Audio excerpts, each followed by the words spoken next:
Brother good morning. Good Om morning. Shanti. Good morning sister. Om Shanti. குஷியா இருக்கீங்களா? குஷியா இருக்கோம். ஓகே சிஸ்டர், இன்னைக்கு அப்பா சூப்பர் முரளி சொல்லியிருக்காரு சிஸ்டர். அனைத்து தேக தர்மங்களையும் மறந்து என்னை மட்டும் நினைவு செய்துட்டே இருங்க அப்படின்னு. அப்பதான் நீங்க மிகப்பெரிய செல்வந்தர்கள் ஆவீங்க, உங்களுடைய பாவ கர்மங்கள் எல்லாம் அழியும்னு சொல்லியிருக்காரு. ரொம்ப நாள் கழிச்சு அந்த பாயிண்ட் வந்துச்சு. அனைத்து தேக தர்மங்களையும் மறந்துருங்க அப்படின்னு. எதையுமே ஞாபகம் வச்சுக்கிடாதீங்க, ஆத்மான்னு உணர்ந்து பரமாத்மா மட்டும் நினைவு செய்துட்டே இருங்க அப்படின்னு. நானும் அப்பா மட்டும்தான். ஆமா. குஷியோட அப்படியே அப்பாவோட மகா வாக்கியங்களை கேட்போம். 21/11/2024 காலை முரளி பாப்தாதா மதுபன். ஓம் சாந்தி. இனிமையான குழந்தைகளே, இப்போது நீங்கள் ஆசிரியராகி அனைவருக்கும் மனதை வசப்படுத்தக்கூடிய மந்திரத்தை சொல்ல வேண்டும். இது குழந்தைகளாகிய உங்கள் அனைவரின் கடமையாகும் அப்படின்னு அப்பா தலைப்பு கொடுத்திருக்காங்க நமக்கு. ஆமா, ஆசிரியர். நம்மளாம் ஆசிரியராகி மனதை வசியப்படுத்தக்கூடிய மந்திரத்தை எல்லாருக்கும் சொல்லித்தரணும், அதுதான் உங்களுடைய கடமை அப்படின்னு சொல்லியிருக்காரு. எல்லாருக்கும்னா கண்ணில் பட்ட எல்லாருக்கும். ஆமா, அதான் நம்மளாம் ஆசிரியர்னு சொல்லியிருக்காரு இன்னைக்கு. ஓகே பிரதர், அப்பா கேள்வி சொல்லுங்க சொல்லுங்க. இல்ல, அதான் ஆசிரியர்னு சொல்லியிருக்காரு. சத்குரு அப்பா மட்டும்தான். ஆமா ஆமா, ஆசிரியரா நம்மள ஆக்கியிருக்காரு நிமித்தமா. அவர் தந்தை ஆசிரியர் சத்குருவாவும் இருக்காரு. ஆனா இன்னைக்கு நம்மள அவர ஆசிரியரா ஆக்கியிருக்காரு. அவ்வளவுதான். அப்பா கேள்வி கேக்குறாங்க, பாபா எந்த குழந்தைகளுடைய எதையுமே ஏற்றுக்கொள்வது இல்லை. பதில், யாருக்கும் நான் இவ்வளவு கொடுக்கிறேன், நான் இவ்வளவு உதவி செய்ய முடியும் என்ற அகங்காரம் இருக்கிறதோ அவர்களுடைய எதையுமே பாபா ஏற்றுக்கொள்வதில்லை. என்னுடைய கையில் சாவி இருக்கிறது என பாபா கூறுகிறார். வேண்டுமென்றால் நான் யாரை வேண்டுமானாலும் ஏழையாக்குவேன், யாரை வேண்டுமானாலும் பணக்காரனாக மாற்றுவேன். இதுவும் நாடகத்தில் உள்ள ரகசியம். இன்று பணக்காரர் என்ற கர்வம் யாருக்கு இருக்கிறதோ அவர்கள் நாளை ஏழையாகி விடுவார்கள். மேலும் ஏழை குழந்தைகள் பாபாவின் காரியத்தில் ஒவ்வொரு பைசாவையும் அர்ப்பணித்து பணக்காரர் ஆகிவிடுகிறார்கள் அப்படின்னு அப்பா சொல்லியிருக்கிறாங்க.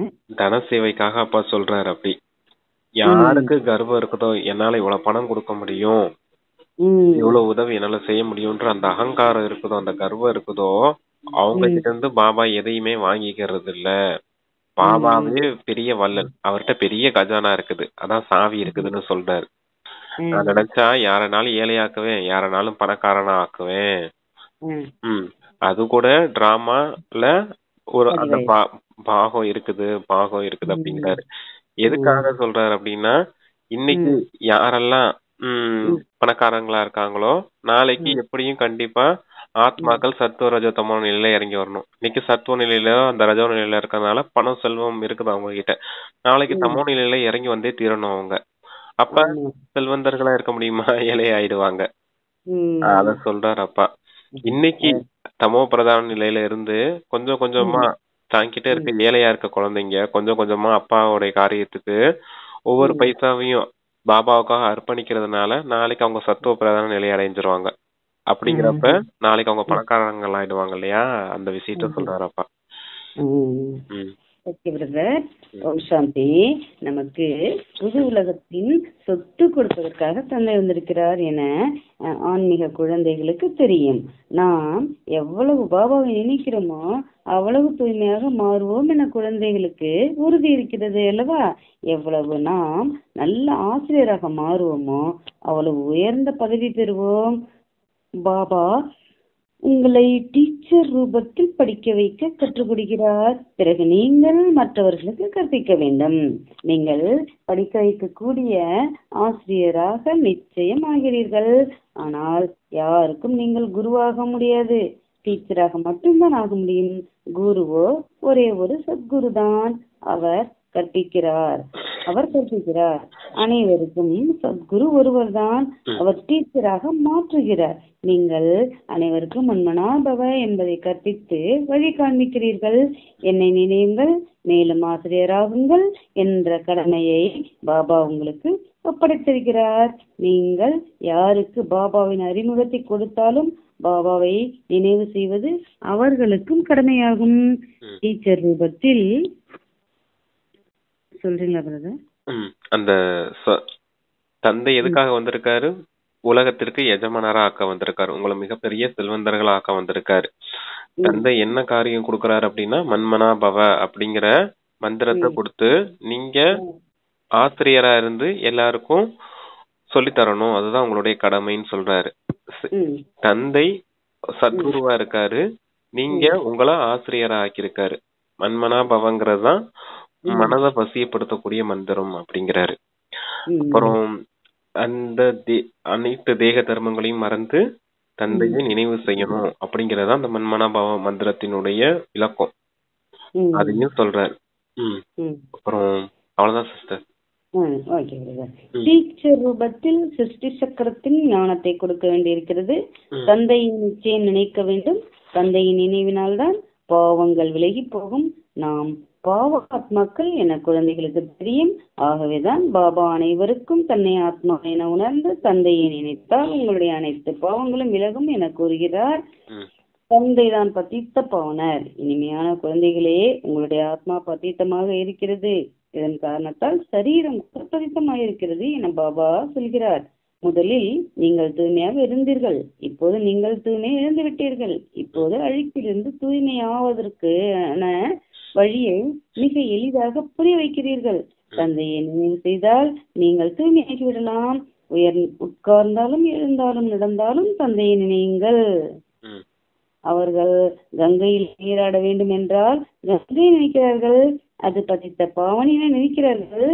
கங்கையை நினைப்பதால் தூய்மையாகிவிட வேண்டும். ஆனால் யாருமே தூய்மையாக அப்பா சொல்ற வாக்கியம், அதாவது கங்கையை நினைப்பதால் தூய்மையாகி விட வேண்டும், ஆனால் யாருமே தூய்மையாக முடியாது என பாபா கூறுகிறார். தண்ணீரினால் எப்படி தூய்மையாவீர்கள்? நான் தான் பதித்த பாவனன் என பாபா கூறுகிறார். குழந்தைகளே, தேகம் உட்பட அனைத்து தர்மங்களையும் விட்டு என்னை நினைத்தால் நீங்கள் தூய்மையாகி மீண்டும் முக்திதாமத்தை சென்றடைவீர்கள். இங்க எல்லாருமே இப்ப பாவாத்மாக்களா மாறிட்டீங்க, பதிட்டமா ஆயிட்டீங்க. அப்ப பாவனம் செய்யறதுக்கு யாராவது வேணும். அதுதான் பதிட்ட பாவன்ற நான் மட்டும்தான். உங்களை தூய்மையற்ற நிலையில இருந்து தூய்மை ஆக்கக்கூடியவன் நான் மட்டும்தான். அதனாலதான் சொல்றேன், ஆத்மான்னு வந்து பரமாத்மா நினைவு செய்யுங்க. அப்பதான் உங்களுடைய பாவ கர்மங்கள் அழியும். பதித்த பாவனி கங்கைன்னு மனிதர்கள் நினைக்கிறாங்க. அதனால அந்த தண்ணீர் கங்கையில போய் நீராடிட்டு இருக்காங்க. அந்த தண்ணீர் கங்கை ஒன்னும் தூய்மையாக்குறது இல்ல அப்படிங்கிறாரு. சரி, அவ்வளவுதான் சிஸ்டர். Okay brother. முழு கல்பமும் வீட்டை மறந்து விட்டீர்கள். பாபாவை முழு கல்பத்திலும் யாரும் அறியவில்லை. ஒரே முறைதான் பாபாவே வந்து இந்த பிரம்மாவின் வாய் மூலமாக தனது அறிமுகத்தை கொடுக்கிறார். இந்த வாயிற்கும் நிறைய மகிமை இருக்கிறது. பசு வாய் என்று கூட கூறுகிறார்கள் அல்லவா? அந்த பசுவோ விலங்காகும். இது மனிதனின் நிச்சயமாகும். இவர் பெரிய தாய் என நீங்கள் அறிகிறீர்கள். சிவபாபா இந்த தாய் மூலமாக உங்கள் அனைவரையும் கத்தரிக்கின்றார். இப்போது நீங்கள் பாபா பாபா என கூறுகிறீர்கள். இந்த நினைவு யாத்திரையினால் தான் உங்களுடைய பாவங்கள் விலகும் என பாபாவும் கூறுகிறார். குழந்தைகளுக்கு தந்தையின் நினைவு இருக்கிறது அல்லவா? அவருடைய முகம் இதயத்தில் பதிவாகிறது. ஆத்மாக்களாகிய நம்மை போன்றே பரமாத்மாவும் இருக்கிறார் என குழந்தைகளுக்கு தெரியும். தோற்றத்தில் எந்த வித்தியாசமும் இல்லை. சரீரத்தின் உறவில் தோற்றம் வேறுபடும், மற்றபடி ஆத்மா ஒன்றுதான். நம்முடைய ஆத்மாவை போன்று பரமாத்மாவும் இருக்கிறார். பாபா பரந்தாமத்தில் இருக்கிறார், நாமும் பரந்தாமத்தில் வசிக்கிறோம் என குழந்தைகளுக்கு தெரியும். பாபாவின் ஆத்மா மற்றும் நம்முடைய ஆத்மாவிற்கு வேறு வித்தியாசமும் இல்லை, எந்த வித்தியாசமும் இல்லை. அவரும் பிந்துவாக பிள்ளையாக இருக்கிறார், நாமும் பிந்துவாக இருக்கிறோம்.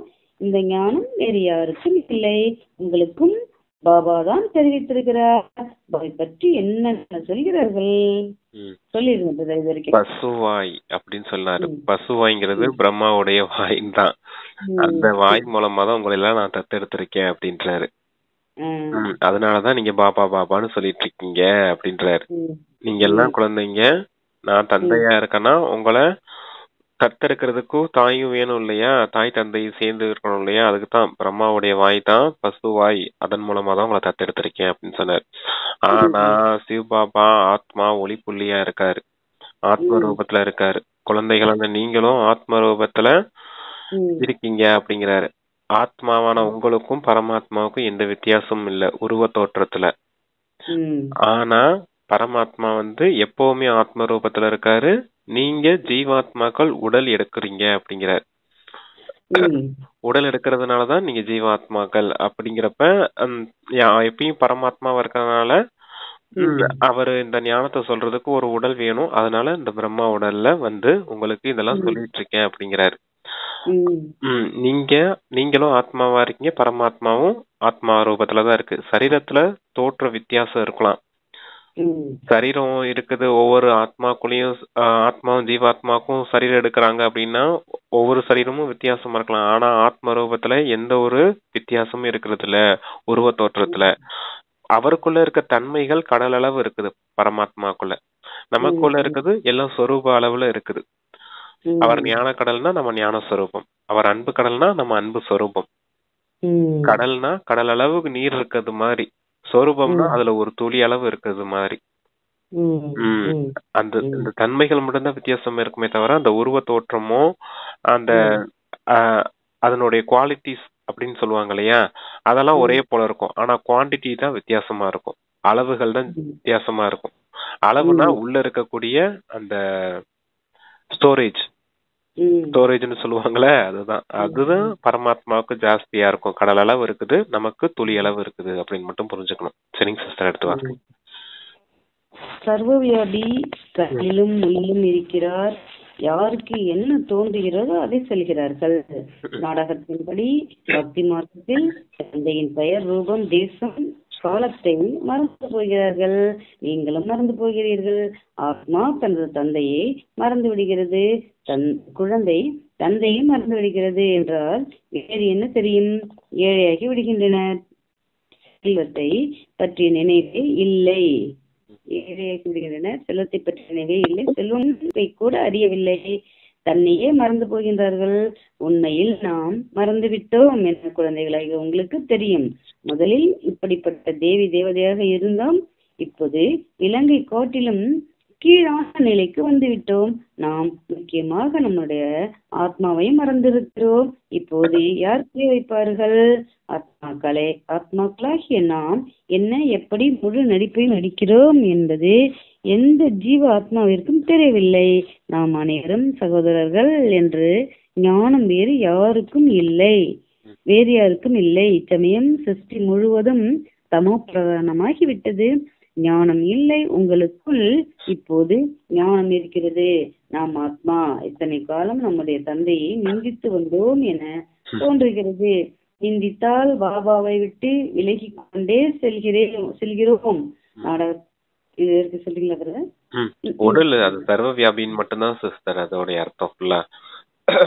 பாபாவை நிந்தனை செய்துட்டே வந்துட்டோம் சர்வ வியாபின்னு சொல்லி, அதுக்கான விளக்கத்தை சொல்லிட்டு இருக்காரு. நீங்க எந்த அளவுக்கு என்னை நிந்தனை செஞ்சீங்களோ அந்த அளவுக்கு என்னை விட்டு தூரம் விலகி போயிட்டீங்க. சர்வ வியாபி அங்க இருக்காரு இங்க இருக்காரு முள்ளுல இருக்காரு போது புத்தி பல இடங்கள்ல அலைய ஆரம்பிச்சிருச்சு. அப்ப எல்லா இடங்கள்லயும் இருக்கும்போது அப்ப எனக்குள்ள இருக்காரு உனக்குள்ள இருக்காரு, அப்புறம் ஜட ரூபத்திலையும் தந்தையை சொல்லும் போது எல்லாம் நிந்தனை செய்தது மாதிரி ஆயிடுச்சு. அது வரலட்சுமி சிஸ்டர் கூட இப்போ ஒரு வீடியோ போட்டிருந்தாங்க, சர்வ வியாபிக்கான வீடியோ. அது எல்லாரும் கண்டிப்பா பாருங்க. அதுல இந்த விளக்கம்லாம் சூப்பரா சொல்லியிருந்தாங்க. இதுல புரிஞ்சுக்க வேண்டிய விஷயம் ஒண்ணு இருக்குது. அது என்னன்னா, சர்வ வியாபின்னு சொல்லி நீங்க என்னை நிந்தனை செய்துட்டே வந்தீங்க. ஆனா நிந்தனை செய்த உங்களுக்கு நான் உபகாரம் செய்ய வந்திருக்கேன். அபகாரம் செய்தது நீங்க, உபகாரம் செய்யறதுக்காக நான் வந்திருக்கேன். அதாவது நீங்க என்னை நிந்தனை செய்தீங்க, நான் உங்களுக்கு நன்மை செய்ய வந்திருக்கேன். அதே போல தந்தைய ஃபாலோ பண்ணுங்கன்னு சொல்லுவாரு. எப்படி ஃபாலோ பண்றது? இப்ப இந்த உலகத்துல உங்களை நிந்தனை செய்யறாங்க, அவமதிக்கிறாங்க இல்லையா, அதை பொருட்படுத்தாம நம்ம அவங்களுக்கு ஞானம் கொடுக்கணும், நன்மை செய்யணும். நீங்க அவங்க உங்களுக்கு அபகாரம் செய்தாலும் நீங்க அவங்களுக்கு உபகாரம் செய்யணும், பரோபகாரியா மாறணும். இதுதான் தந்தைய ஃபாலோ பண்றதுன்னு சொல்லுவார்.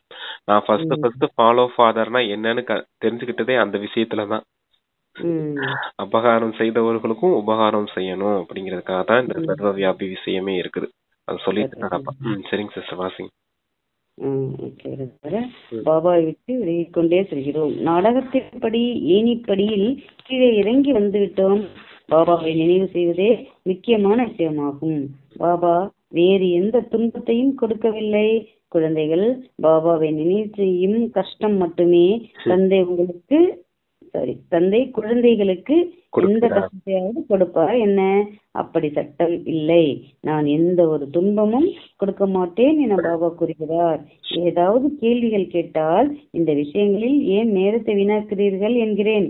தந்தையை நினைவுங்கள், நான் உங்களை அழைத்து செல்வதற்காக வந்திருக்கிறேன். ஆகவே குழந்தைகளாக நீங்கள் நினைவு யாத்திரையினால் தூய்மையாக வேண்டும். நான் தான் பத்தித்த பாவனர் தந்தை, அவ்வளவுதான். எங்கு வேண்டுமானாலும் செல்லுங்கள், தந்தையை நினையுங்கள் என பாபா வழி கூறுகிறார். 84 பிறவிகளின் சக்கரத்தின் ரகசியத்தையும் பாபா புரிய வைத்திருக்கிறார். இப்போது நாம் பாபாவை எவ்வளவு நினைக்கிறோம் என தன்னையே சோதித்துக் கொள்ளுங்கள், அவ்வளவுதான். வேறு எதை பற்றியும் சிந்திக்க தேவையில்லை. இது மிகவும் எளிதாகும். தந்தையை நினைக்க வேண்டும்.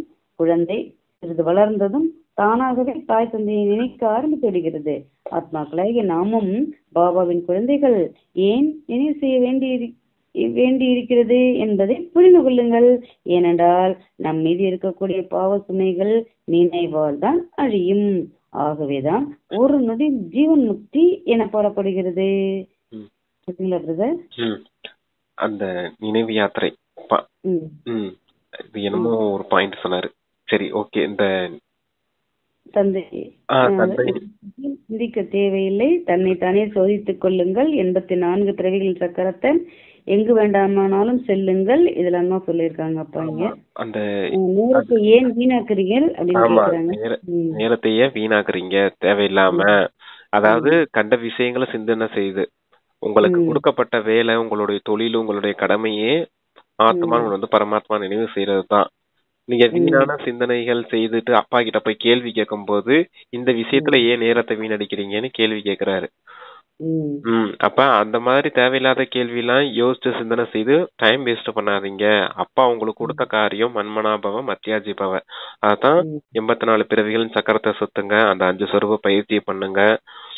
அதான் அந்த 84 பிறவிகளின் சக்கரமும் தந்தையை நினைவு செய்யறதும், அந்த மன்மனாபவம் மத்தியாஜிபவம் அந்த 2 விஷயத்த மட்டும் செய்யுங்க அப்படிங்கிறார். ஏன்னா நீங்க பதித்தமாயிட்டீங்க, பாவம் செய்து பாவ ஆத்மாக்களா மாறிட்டீங்க. இப்ப மறுபடியும் புண்ணிய ஆத்மா ஆகணும்னா நினைவுனால மட்டும்தான் புண்ணிய ஆத்மாவா ஆக முடியும். தமோ பிரதானமா இருக்க நீங்க சத்துவ பிரதானமா ஆகணும் அப்படின்னாலும் எல்லாமே ஒரே விஷயம்தான். அத நினைவு யாத்திரையில மட்டும்தான் உங்களால எரிக்க முடியும். வேற எந்த ஒரு வழியுமே கிடையாது அப்படிங்கிறார். அதனாலதான் நீங்க வீணான சிந்தனை செய்யாதீங்க, இந்த ஒரு காரியம் மட்டும் செய்யுங்க அப்படிங்கிறார். இந்த ஒரு கஷ்டத்தை மட்டும்தான் பாபா உங்களுக்கு கொடுக்குறேன் அப்படிங்கிறார். வேற எந்த கஷ்டமும் உங்களுக்கு கொடுக்கறது இல்ல அப்படிங்கிறார். வேற எந்த துன்பத்தையாவது அப்பா கொடுப்பாரா குழந்தைங்களுக்கு? நினைவின் உழைப்பு மட்டுமே உங்களுக்கு இருக்கு அப்படிங்கிறார். அதுதான் பெரிய கஷ்டமா இருக்குல்ல நமக்கு. அதுதான் நடங்க மட்டும் ஓடிட்டு இருக்குது. 84 பிறவிகளின் சக்கரத்தை நினையுங்கள். என்னை நினைப்பதால் தான் நீங்கள் சதோ பிரதானமாக மாறுவீர்கள். இப்போது பழைய உடலாக இருக்கிறது, மீண்டும் சதோ பிரதானமான புதிய உடல் கிடைக்கும் என புரிந்து கொள்கிறீர்கள். தன்னுடைய புத்தியில் ஆர்வம் வைக்க வேண்டும். இதன் மூலம் நிறைய நன்மை நடக்கும். பள்ளிக்கூடத்தில் நிறைய பாடங்கள் இருக்கிறது, இருப்பினும் ஆங்கிலத்தில் நிறைய மதிப்பெண் கிடைக்கிறது. ஏனென்றால் ஆங்கிலம் முக்கியமான மொழியாகும். முன்பு அவர்களுடைய ராஜ்யம் இருந்தது, ஆகவே அது அதிகமாக இருக்கிறது. இப்போது பாரதவாசிகள் கடனாளிகளாக இருக்கிறார்கள். யார் எவ்வளவு பெரிய பணக்காரர்களாக இருந்தாலும் நம்முடைய ராஜ்யத்தின் தலைவர்கள் கடனாளிகள் என்பது புத்தியில் இருக்கிறது அல்லவா? ராஜ்யத்தின் தலைவர்கள் கடனாளிகள் இருக்கிறது என்பது புத்தியில் இருக்கிறது அல்லவா? அதாவது பாரதவாசிகளாகி நாம் கடனாளிகள். நாம் கடனாளிகள் என பிரஜைகள் நிச்சயம் கூறுவார்கள் அல்லவா? இதையும் புரிந்து கொள்ள வேண்டும் அல்லவா? நீங்கள் ராஜ்யத்தை ஸ்தாபனை செய்து கொண்டிருக்கிறீர்கள். நாம் அனைவரும் இந்த கடன்களில் இருந்து விடுபட்டு பணக்காரர்களாக மாறுகிறோம். பிறகு அரைக்கல்பத்திற்கு நாம் யாரிடமும் கடன் வாங்க மாட்டோம் என நீங்கள் அறிகிறீர்கள். கடனாளிகள் பதித்த உலகிற்கு அதிபதிகள். இப்போது நாம் கடனாளிகளாகவும் இருக்கிறோம், பசித்த உலகத்தில் அதிபதியாகவும் இருக்கிறோம். நம்முடைய பாரதம் இப்படி இருக்கிறது என பாடுகிறார்கள் அல்லவா? நாம் மிகவும் பணக்காரர்களாக இருந்தோம் என குழந்தைகள் அறிகிறீர்கள். இளவரசன் இளவரசியாக இருந்தோம், இந்த நினைவு இருக்கிறது. நாம் உலகத்திற்கு அதிபதியாக இருந்தோம், இப்போது முற்றிலும் கடனாளியாகி பத்தீத்தமாகி இருக்கிறோம். இப்படி விளையாட்டின் முடிவை பாபா தெரிவித்துக் கொண்டிருக்கிறார். விளைவு என்னவாகியது? குழந்தைகளாகிய உங்களுக்கு நினைவு வந்திருக்கிறது. கடனாளி அப்படின்னு சொல்லியிருக்காரு பாரதத்தை. அத நம்ம இப்ப கூட பாக்கலாம். நம்ம நாட்டுல முதலீடு செய்ய அமெரிக்கா வரும், இங்கிலாந்து வரும், பிரான்ஸ் வரும், ரஷ்யா வரும், எல்லாருமே இங்க வந்து முதலீடு செய்வாங்க. ஜப்பான் வரும், கொரியா வரும், சவுத் கொரியா, எல்லாமே எல்லா நாடுகளும் வந்து இங்க முதலீடு செய்யும். ஆனா இந்தியா எந்த நாட்டிலயாவது முதலீடு செஞ்சிருக்கான்னு கேட்டா எந்த நாட்டிலயுமே முதலீடு செய்யல. ஏன் இங்க வந்து எல்லாரும் முதலீடு செய்து இங்க அவங்களுடைய வியாபாரத்தை பெருக்க பாக்குறாங்க அப்படின்னா, இந்தியா அந்த அளவுக்கு கடன் வாங்கி இருக்குது. அப்ப கடன் வாங்கினதை இப்படி ஈக்குவல் பண்ணிக்கிட்டு இருக்குது. அதுதான் மொத்தமா இந்த ராஜ்யத்தின் தலைவர்கள் எல்லாருமே கடன் வாங்கியிருக்காங்க அப்படின்னு புரிஞ்சுக்கிட்டீங்களா அப்படிங்கிறாரு. இந்த முழு பாரதமும் அந்த கடனாளிகளா மாறிடுச்சு. அதாவது பாரதம் மொத்தமும் ஏழையா போயிடுச்சு. ஆனா இந்த பாரதம் தான் முதல்ல பணக்கார நாடா இருந்துச்சு அப்படிங்கிறாரு. சொர்க்கமா இருந்தது இந்த பாரதம் தான். இப்ப பணக்காரரா இருந்தது இந்த பாரதம் தான். இப்ப இது ஏழையா போய் நரகமா ஆயிடுச்சு அப்படிங்கிறார். இந்த இடத்துலதான் பாபா வந்து உங்களுக்கு இந்த விஷயத்தெல்லாம் புரிய வைக்கிறேன் அப்படிங்கிறாரு. இந்த விஷயங்கள்லாம் புரிய வைக்கும் போது விளைவு என்ன ஆச்சு, நீங்க எல்லாத்தையும் புரிஞ்சுக்கிட்டீங்க அப்படிங்கிறாரு. கடைசி என்ன சொன்னாரு? அதான் சொன்னாரு, தெரிவித்துக் கொண்டிருக்கிறார். இந்த விளையாட்டின் முடிவை பாபா தெரிவித்துக் கொண்டிருக்கிறார். விளைவு என்னவாகியது? குழந்தைகளே உங்களுக்கு நினைவு வந்திருக்கிறதுன்னு ஆமா, உங்களுக்கு பழசெல்லாம் மறந்து போனதெல்லாம் திருப்பி ஞாபகம் வந்திருக்குது அப்படிங்கிறார். இது சொர்க்கமா இருந்துச்சு, இப்ப நரகமா மாறி இருக்கு. இது மறுபடியும் சொர்க்கமா மாறப்போகுது. நரகத்தெல்லாம் சொர்க்கமா மாத்துறதுக்கு தான் பாபா வந்திருக்காரு. அந்த விளைவுனால, இந்த ஞானத்தின் விளைவுனால நீங்க எல்லாத்தையும் தெரிஞ்சுக்கிட்டீங்க அப்படிங்கிறார். இரவு பகல் சொர்க்கம் நரகம், சொர்க்கம் நரகம், ராவன் ராஜ்யம் ராவன் ராஜ்யம், சங்கமயுகம் தான். அதுல இருந்து ஆமா, தமோ பிரதானம் சத்துவ பிரதானம், பதித்தம் பாவனம், தினம் அதுதான்.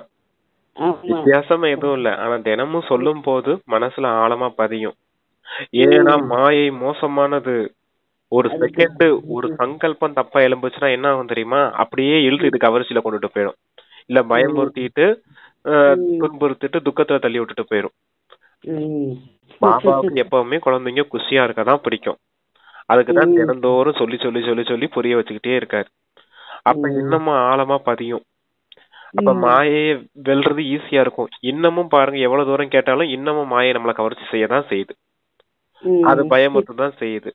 அது அப்படி நடந்துருமோ, இது இப்படி நடந்துருமோ அப்படின்னு இருக்கதான் செய்யுது. விகார சிந்தனையும் வீண் சிந்தனையும் ஓடிக்கிட்டே தான் இருக்குது. ஆனா தடுத்து நிறுத்துற அளவுக்கு பலம் கொடுத்திருக்காரு அப்பா புத்தியில. அது எதன் மூலமா கொடுத்தாரு? இந்த முரளி மூலமா தான்.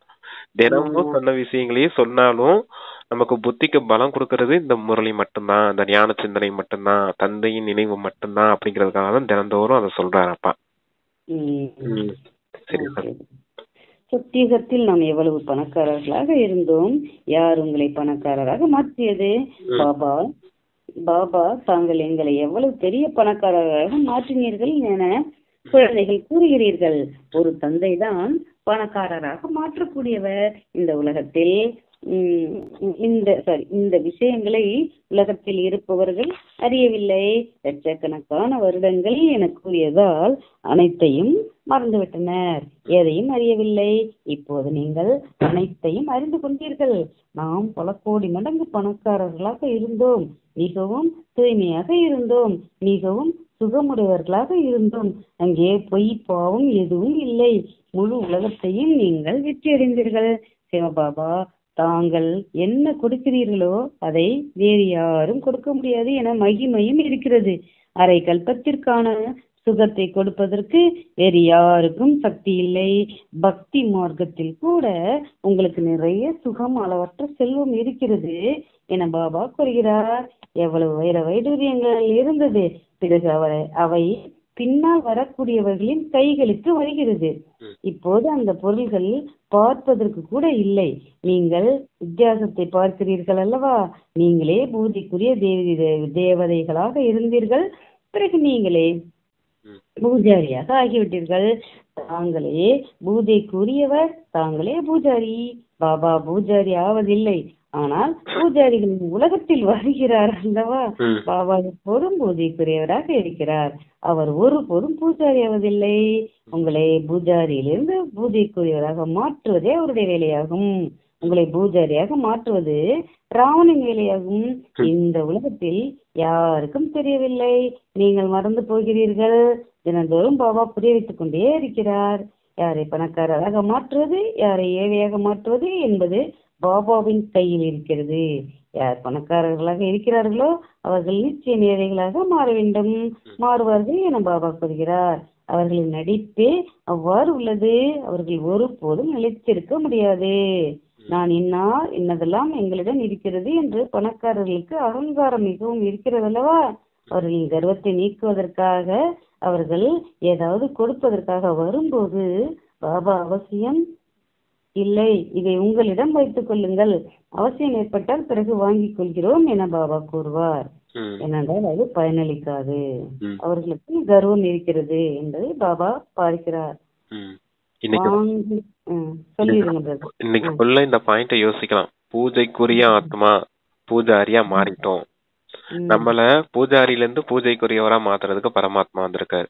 பூஜைக்குரியவர் பூஜாரி, நாம பூஜைக்குரியவரா இருந்தோம், பூஜாரியா மாறிட்டோம். தந்தை பூஜாரியின் உலகத்துல வந்து நம்மள மறுபடியும் பூஜைக்குரியவரா மாத்துறாரு. ஆனா நீங்க தான் பூஜாரியும் பூஜைக்குரியவருமா மாறுறீங்க. தந்தை எப்பவுமே பூஜாரியா மாறுறது இல்ல, அவர் எப்பவுமே பூஜைக்குரியவராவே இருக்காரு. ஏன்னா எப்பவும் ஆத்ம ரூபத்திலேயே இருக்காரு, தேகம் எடுக்கல. தேகம் எடுக்காத காரணத்தினாலதான் அவர் எப்பயுமே பூஜைக்குரியவராவே இருக்காரு. ஒரே நிலை, சத்துவ பிரதான நிலையிலே இருக்காரு அப்படிங்கிறாரு. அதான் நீ ஃபுல்லா அதை சிந்தனை செய்தலாம். அப்புறம் பணக்காரரா மாத்துறதும் ஏழையா மாத்துறதுமே என் கையில தான் இருக்கு அப்படிங்கறது சொல்றாரு. பணக்காரங்க வாராங்களாம் எகியத்துக்கு வந்து செல்வம்லாம் கொடுக்கணும்னு சொல்றாங்களாம். ஆனா உங்களுக்கு கர்வம் இருக்கு, அகங்காரம் இருக்க காரணத்தினால பாபா எதையும் வாங்கிக்கிறது இல்ல, தேவைப்பட்ட நாங்க கேட்டு வாங்கிக்கிறோம்னு சொல்லி அனுப்பி விட்டுருவாராம். சொல்றாங்கப்பா. வேற என்ன சிஸ்டர் சொன்னாரு? பணக்காரரா மாத்துறதும் ஏழையா மாத்துறதும் என்னுடைய கையில தான் இருக்குது, சாவி என்கிட்ட இருக்குது. இன்னைக்கு யாரு பணக்காரங்களா இருக்காங்களோ கண்டிப்பா நாளைக்கு ஏழை ஆயிடுவாங்க. இன்னைக்கு ஏழையா இருந்து கொஞ்சம் கொஞ்சமா பாபாவுடைய காரியத்துல செல்வத்தை பயன்படுத்துறவங்க நாளைக்கு பணக்காரங்களா ஆயிடுவாங்க. இது டிராமால நிச்சயிக்கப்பட்ட ஒண்ணா இருக்குது அப்படிங்கிறாரு. பாபா எதையும் கையால வாங்கிக்கிறது இல்ல. அந்த பணத்தை நல்ல காரியத்துக்கு பயன்படுத்தும் போது, இந்த உலக நன்மைக்கான காரியங்களை பயன்படுத்தும் போது நீங்க உலகத்துக்கு எஜமானர்களாகி இந்த உலகத்தின் செல்வந்தர்கள்ல வந்துடுறீங்க அப்படிங்கறதான் உண்மை. அவர் காசெல்லாம் வாங்கிட்டு என்ன செய்ய போறாரு? ஒண்ணும் செய்ய போறது இல்ல அப்படிங்கிறாரு. ஓகே பிரதர், அது பயனளிக்காது. அவர்களுக்கு கர்வம் இருக்கிறது பாபா என்று பாபா பார்க்கிறார். வாங்குதல் வாங்காமல் இருத்தல் அனைத்தும் பாபாவின் கையில் இருக்கிறது அல்லவா? பாபா பணத்தை என்ன செய்வார்? அவர் அவசியம் இல்லை. குழந்தைகளாகி உங்களுக்குத்தான் இந்த கட்டிடங்களை கட்டி கொண்டிருக்கிறார். நீங்கள் வந்து சந்தித்து விட்டு செல்லலாம், எப்போதும் இருக்க முடியாது. பணத்தின் அவசியம் இருக்காது. எந்த ஒரு படையோ அல்லது பீரங்கியோ தேவையில்லை. நீங்கள் உலகத்திற்கு அதிபதியாகிறீர்கள். இப்போது யுத்த மைதானத்தில் இருக்கிறீர்கள். நீங்கள் பாபாவை நினைவு செய்வதை தவிர வேறு எதுவும் செய்ய தேவையில்லை. என்னை நினைத்தால் இவ்வளவு சக்தி கிடைக்கும் என பாபா கட்டளையிடுகிறார். உங்களுடைய தர்மம் மிகவும் சுகம் கொடுக்கக்கூடியது. பாபா சர்வசக்திவான், நீங்கள் அவருடையவர் ஆகிறீர்கள். அனைத்திற்கும் ஆதாரம் நினைவு யாத்திரையாகும். இங்கே நீங்கள் கேட்கிறீர்கள், பிறகு அதை பற்றி சிந்திக்கிறீர்கள். எப்படி பசு சாப்பிட்டு விட்டு பிறகு அசை போடுகிறது, வாய் அசை போட்டு கொண்டே இருக்கிறது. ஞான விஷயங்களை நன்கு சிந்தியுங்கள். பாபாவிடம் நாம் என்ன கேட்டோம்? பாபா மன்மனா பாபா என்று கூறுகிறார். இதன் மூலமாகத்தான் நீங்கள் சதோ பிரதானமாக மாறுகிறீர்கள். இந்த குறிக்கோள் நம் முன் இருக்கிறது. சொல்லுங்க பிரதர். அந்த பசு அசை போடுது, அது புல்லு சாப்பிட்டு அசை போட்டுட்டே இருக்கும். முதல்ல நல்லா முழுங்கிடும், முழுங்கின புல்ல மறுபடியும் எடுத்து தனியா இருக்கும்போது ஆசைப்பட்டுட்டே இருக்கும். அதே போல நீங்க ஞானத்தை நல்ல முறையில இப்ப நல்லா தாரணை செய்துக்கோங்க. அப்பா சொல்லும் போது முரளியில இருக்க பாயிண்ட்ஸ் எல்லாம் நல்லா உள்வாங்கிக்கோங்க. அத தனியா இருக்கும்போது சிந்தனை செய்து பாருங்க. இப்ப நம்ம உட்காந்து சொன்னோம் பாத்தீங்க இல்லையா, 2 சொல்லுவாரு, ராமராஜ்யம் ராவணராஜ்யம் பத்திக்க பாவனம். அது போல எதுக்காக இந்த விஷயங்கள் அப்பா சொல்றாரு, நம்ம என்ன கேள்வி கேட்டோம், கேள்வி கேட்டதுக்கு அப்பா எந்த மாதிரி பதில் சொன்னாரு, ஏன் இந்த மாதிரி பதில் சொன்னாரு, அப்ப என்ன விஷயத்த சொல்ல வராரு அப்படிங்கறதெல்லாம் சிந்தனை செஞ்சு பாருங்க அப்படிங்கிறாரு. நீங்க போர்க்களத்துல இருக்கீங்க, ஆனா உங்ககிட்ட படைப்பலம் எதுவும் கிடையாது, எதுவுமே தேவை கிடையாது. படைப்பலம் ராக்கெட்டு பீரங்கி குண்டு அதெல்லாம் தேவைனாதான் காசு பண்ணலாம் தேவை, எதுவுமே தேவை கிடையாது உங்களுக்கு. இருந்தாலும் நீங்க போர்க்களத்துல இருக்கீங்க. என்ன போர்க்களம்? மாயையோட யுத்தம் செய்யக்கூடிய போர்க்களத்துல இருக்கீங்க. அதனால சொல்றாரு, அதான் தேக பலத்தால அந்த உலக ராஜ்யத்தை அடைய முடியாது, அதுக்குதான் போட்டி போட்டுட்டு இருக்காங்க மனிதர்கள். நீங்க யோக பலத்தால உலக ராஜ்யத்தை அடைய போறீங்க அப்படிங்கிறாரு. தெரியாம பீரங்கி எல்லாம் தயாரிச்சு எல்லாரும் கண்ணுல வச்சுட்டு இருக்காங்க. நமக்காகத்தான் நமக்காகத்தான் பழைய உலக அடைஞ்சாத்தானே நமக்கு புது உலகம் ஸ்தாபனை ஆகும். நமக்கு எல்லாரும் உதவி செய்துட்டு இருக்காங்க. அவங்களுக்கு தான் நம்ம நன்றி சொல்லணும். சீக்கிரம் அழைச்சு ஓடுங்கப்பா, சீக்கிரம் நாங்க சத்தியத்துக்கு போகணும் அப்படின்னு நன்றி சொல்லி ஒரு வகையில அவங்களும் அப்போ அப்பாவோட குழந்தை தானே. அவங்க எப்ப எடுக்க போறாங்க அப்ப அந்த ஞானத்தை? அவங்க எடுப்பாங்க. அவங்க டிராமா படி எப்படி நடக்கணுமோ அது நடக்கும் இல்லையா. அததான் சொல்லுவாரு, பாப்பு ஜானே டிராமா ஜானே. அது அப்பாவுக்கு தெரியும், டிராமாவுக்கு தெரியும். நீங்க அந்த வீண் விஷயத்துல சிந்தனை செஞ்சுட்டு இருக்காதீங்க. இப்பதானே சொன்னாரு, டிராமா படி எப்ப எடுக்கணுமோ எடுப்பாங்க. போன கல்பத்துல எடுத்திருப்பாங்கல்ல, கேட்டிருப்பாங்க, தெரிஞ்சிருப்பாங்களா? அது தெரிஞ்சுட்டானா முக்கிய நாம போனாங்க. அதே போல இந்த கல்பத்திலயும் டிராமா படி அந்த செகண்ட் வரும்போது அவங்க கண்டிப்பா இருப்பாங்க. அதனாலதான் வீணான விஷயத்த சிந்திக்காதீங்க அப்படின்னாரு. சரி, அக்னி சமயத்துல அந்த மாதிரி வரும். சரி, அவங்களும் அப்பாவோட குழந்தைங்க தானே, அவங்க எப்ப எடுக்க போறாங்க அப்படின்னு வரும். அதுக்கப்புறம் இதெல்லாம் ஏன் என்ன எதுக்கு எப்படி ஏன் அப்படின்னு அப்பா சொல்லக்கூடாதுன்னு சொல்லியிருக்காங்க. டிராமாவுக்கு தெரியும். நமக்கு நம்ம பெரிய புத்திசாலி கிடையாது இங்க. புத்திமானுக்குலாம் புத்திவான் பாபா தான். சரியா? பாபாவுக்கு தெரியும், பாபாவே அமைதியா இருக்காரு. அவர் தான் எல்லாருக்குமே தந்தை. தந்தைக்கு தெரியாத குழந்தைங்களை எப்படி பாத்துக்கணும்னு, எப்படி அழைச்சிட்டு போகணும் அவருக்கு தெரியாதா? நான் ஏன் இதெல்லாம் சிந்தனை செஞ்சுட்டு இருக்கணும்? எனக்கு கொடுத்த வேலை என்ன, அவர் கொடுத்த வேலை என்ன? ஒரே வேலைதான். அதான் இந்த உழைப்பு மட்டும் தானே கொடுத்தேன் உங்களுக்கு, நினைவு செய்யுங்க, அவ்வளவுதான். அந்த ஒரு உழைப்பு தான் கொடுத்துருக்கேன், வேற எந்த இதுவுமே உங்களுக்கு கொடுக்கல அப்படின்னாரு. அத மட்டும் செய்தா போதும். கண்டதை பத்தி எல்லாம் யோசிக்க வேணாம். எல்லாத்தையும் அப்பா பாத்துக்கணும், அவர் தலையில வச்சிடணும். இல்ல டிராமா பாத்துக்கணும், அவ்வளவுதான். ஆத்மா எதுக்குமே அசையக்கூடாது, அப்படியே எங்கிட்டே இருக்கு. அதத்தான் மாயை சொல்லுவாங்க இல்லையா, என்னோட சுண்டு வரல கூட மாயை அசைக்க முடியாது, அப்படிப்பட்ட மாஸ்டர் சர்வ சக்திவானா இருக்கணும். புத்திங்கிற காலம் அசைக்கவே கூடாது மாயா. அப்படிப்பட்ட அங்கதனை போல ஆடாத அசையாதவர்களா இருக்கணும். அதுதான். எல்லாத்தையுமே மறந்துருங்க, தேக தர்மங்கள் எல்லாத்தையுமே மறந்துருங்க. நீங்க நினைவு மட்டும் செய்யுங்க, வேற எதுவுமே தேவையில்லை. முடிஞ்சா 84 பிறவிகளின் சக்கரத்தை நினைவு செய்யுங்க. அப்ப குஷியை ஏற்படும், உங்களுக்கு சந்தோஷமா இருப்பீங்க, ஜாலியா இருப்பீங்க. இந்த உலகத்துல ஏன் இது நடக்குது, அது ஏன் இப்ப நடக்குது, இந்த காரியம் முடிய மாட்டேங்குது, இந்த காரியம் முடிஞ்சு போச்சு அப்படின்னா இதெல்லாம் சிந்தனை செய்யறதெல்லாம் வேஸ்ட். இப்போ ஒரு காரியம் நமக்கு முடியவே இல்லைன்னு வச்சுக்கோங்க, அதை பத்தியே சிந்தனை செஞ்சுட்டே இருப்பேன், முடியாம இருக்கேன் முடியாம இருக்கேன் முடியாம இருக்கேன்னு. ஒரு நாள் கண்டிப்பா முடிஞ்சு போயிடும். முடிஞ்சதுக்கு அப்புறம் அதை பத்தி சிந்தனை செய்யவே மாட்டோம். முடிஞ்சிருச்சுன்னா சிந்தனை செய்ய மாட்டோம். ஆனா முடியாம இருக்கும்போது சிந்தனை செஞ்சுட்டே இருப்போம் பாத்தீங்க இல்லையா, முடியாம இருக்கேன்னு. ஆனா அந்த சிந்தனை செஞ்சது பூரா வேஸ்டா போயிருச்சு பாத்தீங்களா முடிஞ்சதுக்கு அப்புறம். அதுதான் பிரச்சனைங்க. ஏன்னா முடியாம இருக்கும்போது ஒரு பிரச்சனையோ ஒரு விஷயமோ முடியாம இருக்கும்போது அதை பத்தியே சிந்தனை செஞ்சுட்டு இருப்போம். ஆனா ஒரு கொஞ்ச நேரத்துலயே முடிஞ்சு போயிடும் அந்த பிரச்சனை. இன்னைக்கோ இல்ல நாளைக்கும் முடிஞ்சு போயிடும். முடிஞ்சதுக்கு அப்புறம் 2 நாள் அதை பத்தி யோசிச்சுட்டே இருந்தோம் பாத்தீங்கன்னா, அந்த 2 நாள் வேஸ்டா போச்சு பாத்தீங்களா. அதனாலதான் சொல்றாரு டிராமான்னு ஃபுல் ஸ்டாப் வைங்க. அது டிராமா படி போன கல்பத்துல எப்படி நடந்துச்சோ அதே போல நடக்கும், அவ்வளவுதான், முடிஞ்சு போச்சு. அதான் அந்த உலகியல் விஷயத்துக்கு முன்னாடி போகாதீங்க. மாயை அந்த தேகத்தின் பொருட்கள் மூலமாகவும் தேக உறவுகள் மூலமாகவும் இந்த தேகத்தின் அந்த மூலமா தான் வரும். அதனாலதான் அதெல்லாம் பத்தி எல்லாத்தையுமே மறந்துருங்க அப்படிங்கிறாரு. சர்வகுணம் நிறைந்தவர்கள் 16 கலைகளில் நிரம்பியவராக மாற வேண்டும் என அறிகிறீர்கள். இது தானாகவே உள்ளுக்குள் வர வேண்டும். யாரை பற்றியும் நிந்திக்கவோ அல்லது பாவ கர்மங்கள் எதுவும் செய்யவோ கூடாது. எந்த ஒரு தவறான காரியங்களும் நீங்கள் செய்யக்கூடாது. இந்த தேவி தேவதைகள் நம்பர் 1 ஆவர். முயற்சியினால் உயர்ந்த பதவி பெற்றவர்கள் அல்லவா? அவர்களுக்காகத்தான் அஹிம்சா பரமோ தேவதா தர்மம் என்று பாடப்படுகிறது. யாரையாவது கொல்லுதல் இம்சை அல்லவா? பாபா புரிய வைக்கிறார். எனவே குழந்தைகள், நாம் இப்படி இருக்கிறோம், பாபாவை நாம் எப்படி நினைக்கிறோமோ, எவ்வளவு நேரம் நாம் நினைக்கிறோம் என உள்நோக்கு முகத்தில் இருந்து தன்னையே பார்த்து கொள்ள வேண்டும். இவ்வளவு மனதில் ஈடுபாடு இருந்தால் ஒருபோதும் நினைவு மறக்காது.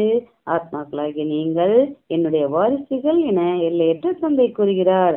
இருப்பினும் நீங்கள் அனாதி குழந்தைகள், அங்கே பிரியதர்ஷினிகள் இருக்கிறார்கள் என்றால் அவர்களுடையது உடல் சம்பந்தமான நினைவுகள். மனதில் காட்சிகள் கிடைத்து பிறகு மறந்து போவது போல அவர்களும் எதிரில் வருகிறார்கள். அந்த குஷியில் சாப்பிட்டாலும் குடித்தாலும் நினைவு செய்து கொண்டே இருப்பார்கள். ஆனால் உங்களுடைய இந்த நினைவில் நிறைய பலம் இருக்கிறது. ஒரு தந்தையை நினைவு செய்து கொண்டே இருப்பார்கள். மேலும் உங்களுக்கு உங்களுடைய எதிர்காலம் நினைவு வரும். விநாசத்தின் காட்சிகள் கூட கிடைக்கும். இன்னும் போக போக சீக்கிரமாக விநாச காட்சிகள் கிடைக்கும். விநாசம் நடக்க போகிறது. தந்தை நினைவுங்கள் என நீங்கள் கூற முடியும். பாபா அனைத்தையும் விட்டு விட்டார். கடைசியில் எதுவும் நினைவில் வரக்கூடாது. இப்போது நாம் நம்முடைய ராஜ்யத்திற்கு செல்ல வேண்டும். புது உலகிற்கு நிச்சயம் போக வேண்டும். யோக பலத்தால் அனைத்து பாவங்களையும் எரிக்க வேண்டும். இதில் மிகவும் கடின முயற்சி செய்ய வேண்டும். அடிக்கடி பாபாவை மறந்து போகிறீர்கள், ஏனென்றால் இது மிகவும் நுணுக்கமான விஷயமாகும். சொல்றீங்களா பிரதர்? சர்வகுண சம்பன்னம், சம்பூர்ண நிர்விகாரி, 14 கலைகள் நிரம்பிய தேவதைகளா இருந்திருக்கீங்க அப்படின்னு சொன்னாரு. அப்புறம் என்ன சிஸ்டர் சொன்னாரு? விநாச காட்சிகள் கிடைக்கும் சொன்னாங்க. இப்படி எல்லாம் உங்களுக்கு மகிமை இருக்குது. ஆனா கொலை செய்யறது மாதிரி பக்தி மார்க்கத்துல காமிச்சிருக்காங்க. கிருஷ்ணர் சுயதர்சன சக்கரத்தை வச்சு எல்லா அசுரர்களையும் வெட்டினாரு அப்படிங்கறது மாதிரி. சிசுபாலனை கொலை செய்தாரு.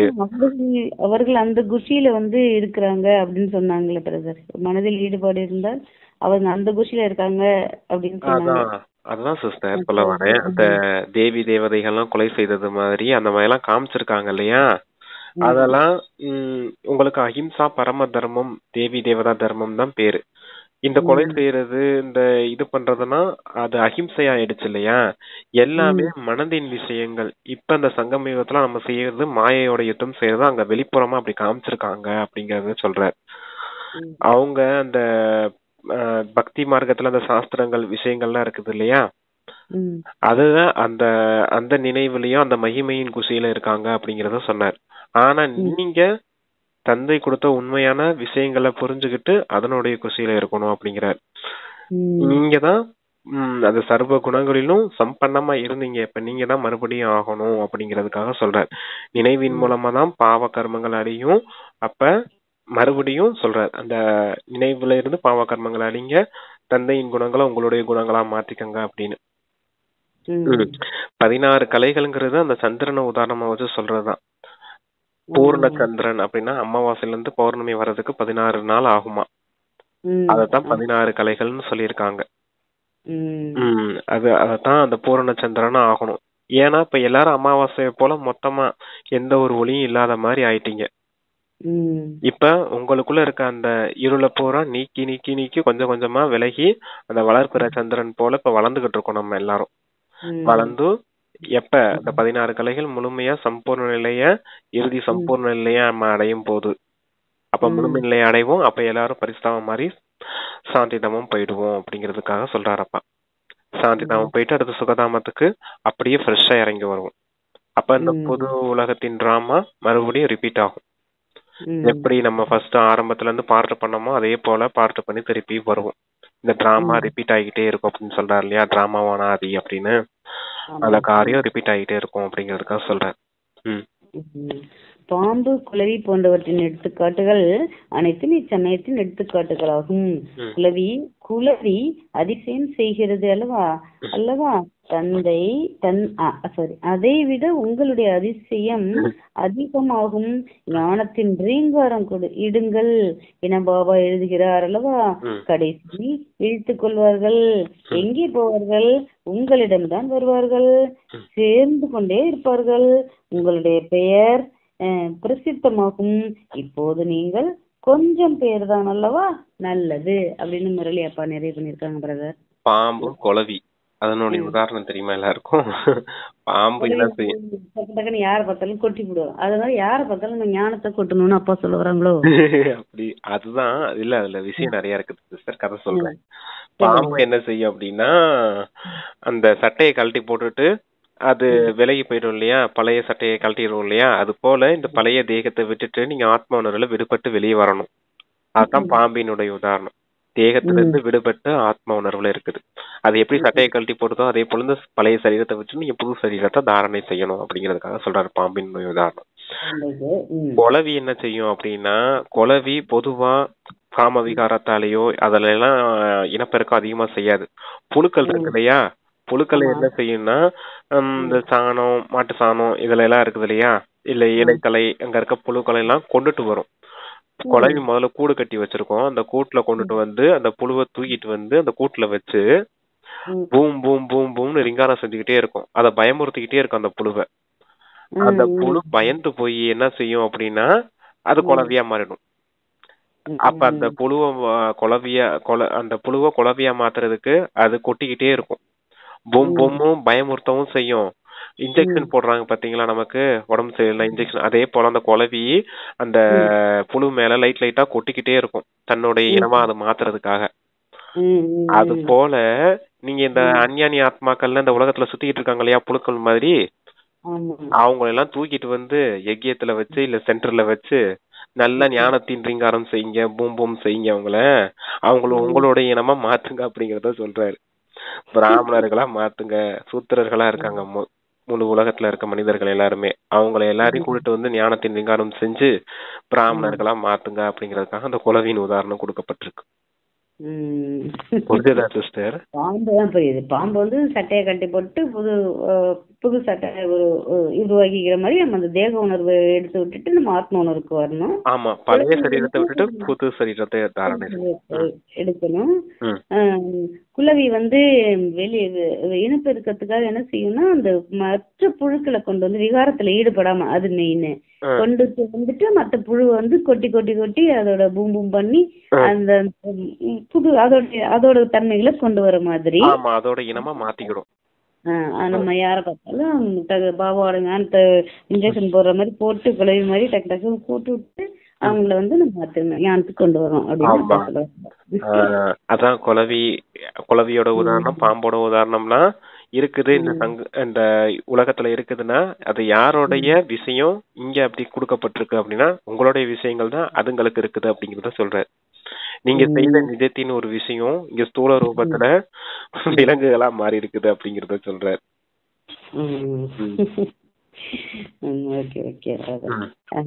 சரி, அது இனிமையிலும் இனிமையான காணாமல் போய் கண்டெடுக்கப்பட்ட சிலமான குழந்தைகளுக்கு தாயின் தந்தையான பாப் தாதாவின் அன்பன் நினைவுகள் மற்றும் காலை வணக்கம். ஆன்மீக குழந்தைகளுக்கு ஆன்மீக தந்தையின் நமஸ்தே நமஸ்தே. தாரணைக்கான முக்கிய சாரம் அப்பா கொடுக்கறாங்க. முதல் பாயிண்ட், ஞானத்தை நன்கு சிந்தனை செய்ய வேண்டும். என்ன கேட்டீங்களோ அதை ஆசை போட வேண்டும். பாபாவை மறக்க முடியாத அளவிற்கு அவரிடம் மனம் ஈடுபட்டிருக்கிறதா என உள்நோக்கு முகத்தில் இருந்து பார்க்க வேண்டும். அரைக்கதான் போதை ஏறுன்னு சொல்லுவாங்கல்ல, வாசனை வரும்னு சொல்லுவாங்க. ஆமா, அது போல நீங்க இந்த ஞானத்தை அசை போட்டுக்கிட்டே இருக்கணும். அரைக்கதான் ஞானத்தின் போதை ஏறும் உங்களுக்கு. சும்மா மேலோட்டமா பார்த்தா என்ன சொன்னது திருப்பி திருப்பி சொல்றாரு நம்ம சொல்றோம் இல்லையா, சத்துவ பிரதானம் தமோ பிரதானம் அப்படியே மேலோட்டமா தெரியும். நம்ம திரும்ப ஒரு கேள்வி கேட்கணும். எப்ப பார்த்தாலும் பாப்பா நினைச்சிடறோமா, அவர் திரும்ப திரும்ப திரும்ப இவ்வளவு தூரம் கொட்டியே நம்ம வந்து மனசு எங்கேயோ ஓடி போயிடுது. அப்ப அவர் கொட்டாம இருந்தாருன்னா நம்ம என்ன ஆகும்? ஆனா அது சத்துவ பிரதானம் தமோ பிரதானம் அதை அசை போடும் போது நல்லா போதை ஏறும் நமக்கு. அப்ப அந்த அசை போடும் போது நம்ம இப்படி இருந்தவங்களை நம்மள இப்படி மாத்துறாரு பாபா அப்படிங்கிற அந்த நினைவு தந்தைகிட்ட இயல்பா இழுத்துக்கிட்டு போகும். அதுக்குத்தான் ஞான சிந்தனை அவசியம் தந்தையின் நினைவுக்கு அப்படிங்கறத சொல்றாரு. ஞானம் அவர் மூலமா தான் கொடுத்தாரு. அந்த ஞானத்தை நம்ம புத்தியில வச்சு சிந்தனை செய்யும் போது நம்மளுடைய மனம் புத்தி அப்பா கிட்ட இயல்பா இணையும். அதனாலதான் பாபாவினுடைய நினைவு உள்நோக்கு முகத்துல இருக்குதா அப்படிங்கறதையும் சோதனை செய்யுங்க அப்படிங்கிறாங்க அந்த பாயிண்ட்ல. சரி, 2வது பாயிண்ட் இருக்கு. புரியுதா? சரி, மாசுங்க அத கூட இன்னொரு தடவை. ஞானத்தை நன்கு சிந்தனை செய்ய வேண்டும். என்ன கேட்டீர்களோ அதை அதை போட வேண்டும். பாபாவை மறக்க முடியாத அளவிற்கு மனம் அவரிடம் ஈடுபட்டிருக்கிறதா என உள்நோக்கு முகத்தில் இருந்து பார்க்க வேண்டும். புரிஞ்சுதா? சரி. ஆமா, ஞானத்தை சிந்தனை செய்யும் போது தந்தை கிட்ட இயல்பாவே புத்தி இணையும், மனம் புத்தி இணையும். அதான் உள்நோக்கு முகத்துல அதையும் சோதனை செய்யுங்க அப்படிங்கிற. ஏன் அப்படி சொல்றாரு? அறகுறையா சிந்தனை செஞ்சீங்க அப்படின்னா அப்பா கிட்ட புத்தி இணையாது. அதனாலதான். சரி, ஓகே பிரதர். அப்போ செகண்ட் பாயிண்ட் கொடுக்குறாங்க. எந்த ஒரு கேள்வி முதலானவற்றை கேட்டு அதில் தனது நேரத்தை வீணாக்காமல் நினைவு யாத்திரையினால் தன்னை தூய்மையாக்கிக் கொள்ள வேண்டும். கடைசி நேரத்தில் ஒரு பாபாவை தவிர வேறு எந்த சிந்தனையும் வராமல் இருக்க இப்போதிலிருந்தே பயிற்சி செய்ய வேண்டும் அப்படின்னு 2வது பாயிண்ட் தாரணை சொல்லியிருக்காங்க. இறுதி நேரத்துல பாபாவின் நினைவை தவிர வேற எந்த நினைவும் வரக்கூடாது. இது ஏன் அப்படி நடக்குது, அது ஏன் இப்படி நடக்குதுன்னீங்கன்னா முடிஞ்சு போச்சு. மாயை பிடிச்சிட்டு போயிரும் உங்களை. அப்புறம் நீங்க தந்தை நினைவு செய்ய முடியாது. அதுக்காகத்தான் இறுதி நேரத்துல தந்தையை தவிர வேற யாரையும் நினைவு செய்யக்கூடாதுன்னா அனைத்து தேக தர்மங்களையும் மொத்தமா புத்தில இருந்து மறந்துடுங்க. தந்தையை மட்டும் நினைவு செய்யுங்க. அந்த உழைப்பை மட்டும் தானே உங்களுக்கு கொடுத்தேன் அப்படின்னு சொன்னார் இல்லையா? ஞாபகம் வச்சுக்கணும். 2 பாயிண்ட்டுமே தாரணைக்கு சூப்பர் பாயிண்ட். நல்ல பாயிண்ட். சிந்தனை வராமல் கடைசி நேரத்தில் பாபா நினை தவிர வேறு சிந்தனை வராமல் இருக்க இப்போதிலிருந்தே பயிற்சி செய்ய வேண்டிய. எப்ப 100 வருஷம் நம்மளோட வாழ்ந்து இருந்தாதான் நம்மள முடியும். 100 வருஷம் நம்மளும் வாழல பாத்தீங்களா? நமக்கு ஜென்மம் எடுத்து எத்தனை வருஷம் ஆச்சு? சிங்கமயத்துல வரோம் இல்ல சொல்றோம். சரி, ஓகே. அது முழு உலகத்துக்கு 100 வருஷம். நமக்கு காலம் கம்மி தான். Okay brother. அப்பா வரதானம் கொடுக்கறாங்க. உறுதியான எண்ணம் என்னும் விரதம் மூலமாக உள் உணர்வுகளை மாற்றம் செய்யும் மகானாத்மா ஆகுக. மகானாத்மா ஆவதற்கு முக்கிய ஆதாரம் தூய்மை. இந்த தூய்மை எனும் விரதத்தை உறுதிமொழியாக தாரணை செய்து மகானாத்மா ஆக வேண்டும். உறுதியான எந்த ஒரு எண்ணமும் உள்ளுணர்வை மாற்றிவிடுகிறது. தூய்மையின் விரதத்தை கையாள்வது என்பது தனது உள் உணர்வை உயர்த்துவது ஆகும். விரதம் என்பது பத்தியம் இருப்பேன் என மனதில் உறுதி செய்வதாகும். ஆக தூய்மை ஆவதற்காக நாம் ஆத்மாக்கள் சகோதரர்கள் என்னும் விரதம் எடுத்துள்ளீர்கள். இந்த பிராமணர்கள் மகானாத்மா ஆகியுள்ளீர்கள். ஆமா, அத ஃபர்ஸ்ட் அந்த இத பார்க்கணும். உறுதியான எண்ணம் அப்படிங்கிற விரதத்தின் மூலம் உள்ளுணர்வை மாற்றம் செய்யக்கூடிய மகானாத்மா ஆகுங்கள். மகானாத்மா அப்படின்னு எதை வச்சு சொல்றாங்க அப்படின்னா தூய்மையின் தாரணையை வச்சு, தூய்மையின் உறுதிமொழி. அப்படிப்பட்ட தூய்மை தாரணை செய்த மகானாத்மா ஆக வேண்டும். முதல்ல உறுதியான எண்ணம் இருக்கணும். உறுதியான எண்ணம்ங்கிற விரதம். நான் தூய்மையின் விரதம் இருக்கேன், தூய்மையின் பத்தியம் இருக்கிறேன் அப்படிங்கிற மனதில் அந்த உறுதிமொழி இருக்கணும் அப்படிங்கறத சொல்றாரு. விரதம் இருக்கோம்னா கடுமையா இருப்போம் இல்லையா? நான் சாப்பிட மாட்டேன் உண்ணாவிரதம் இருக்கோம் அப்படின்னா அவங்க உறுதியா இருப்பாங்க இல்லையா? அது போல நீங்க அதே போல தூய்மையின் விரதத்துல இருக்கீங்க அப்படிங்கிற உறுதியான எண்ணம் இருக்கணும். அதோடு கூட எங்க உறுதியான எண்ணம் இருக்குதோ அங்க உள்ளுணர்வு மாறும். உறுதியான எண்ணம் எங்க இருக்குமோ அங்க கண்டிப்பா உள்ளுணர்வு மாறும் அப்படிங்கிற உள்ளுணர்வு ரொம்ப முக்கியம் நமக்கு. கொண்டு வந்துட்டோம்னா நல்லா இருக்கும். ஆமா, அந்த உள்ளுணர்வு எப்படிப்பட்டதா இருக்கணும்? ஆத்மா சகோதரன் அப்படிங்கிற உள்ளுணர்வு இருக்கணும். பிராமணர்கள் அப்படிப்பட்ட மகானாத்மா ஆவாங்க அப்படிங்கறது சொல்றாரு. அப்ப என்ன புரிஞ்சுக்கணும்? உறுதியான எண்ணம் இருந்துச்சு அப்படின்னா உள்ளுணர்வு மாறும். உள்ளுணர்வு ஆத்மா சகோதரன்ற உள்ளுணர்வு இருக்கணும். அதோட எதுக்காக அதை கொண்டுட்டு வரோம்? ஆத்மா சகோதரன் அப்படிங்கிறதுக்குன்னா தூய்மையின் தாரணைக்காக. அந்த தூய்மையின் தாரணை எங்க இருக்குமோ அவங்க மகானாத்மாவா இருப்பாங்க. இந்த தாரணையெல்லாம் நீங்க செய்துட்டு இருக்கீங்க, அப்ப பிராமணர்களான நீங்களும் மகானாத்மா ஆயிட்டீங்க தானே அப்படிங்கிறாரு. ஆனா மேலோட்டமா பிடிச்சா வரதானம் புரியாது. இதுல சிம்பிளா புரிஞ்சுக்கிறது உள்ளுணர்வா மாத்தணும். உள்ளுணர்வுல எப்பவுமே ஆத்மா சகோதரன்ற உள்ளுணர்வு இருக்கணும். ஆத்மா பாயி பாயி விருத்தி ஹே அப்படின்னு சொல்லுவார் ஹிந்தில. ஆமா, அது மோடிஜி கூட சொல்லுவாரு. அதுல அவரு ஏன் பாய் பாய்னு கூப்பிடுறாங்கன்னு புரியுது. அது மோடிஜி சொல்லும்போது கூட சூப்பரா சொல்லுவாரு. அது எப்படி சொல்லுவாருன்னா, இந்தியா இஸ் அவர் நேஷன் ஹே அப்படின்னு சொல்லுவாரு. இந்தியா என்னுடைய நாடு, பாய் பாய் விருத்தி ஹே அப்படின்னு ரெண்டையும் சேர்த்து சொல்லுவார்.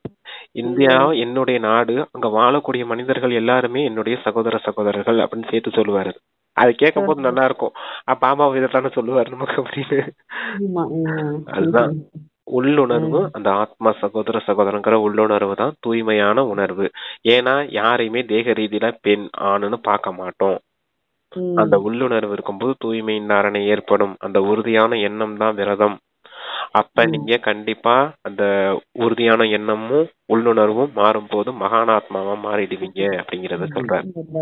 மகானாத்மா ஆவீர்கள்.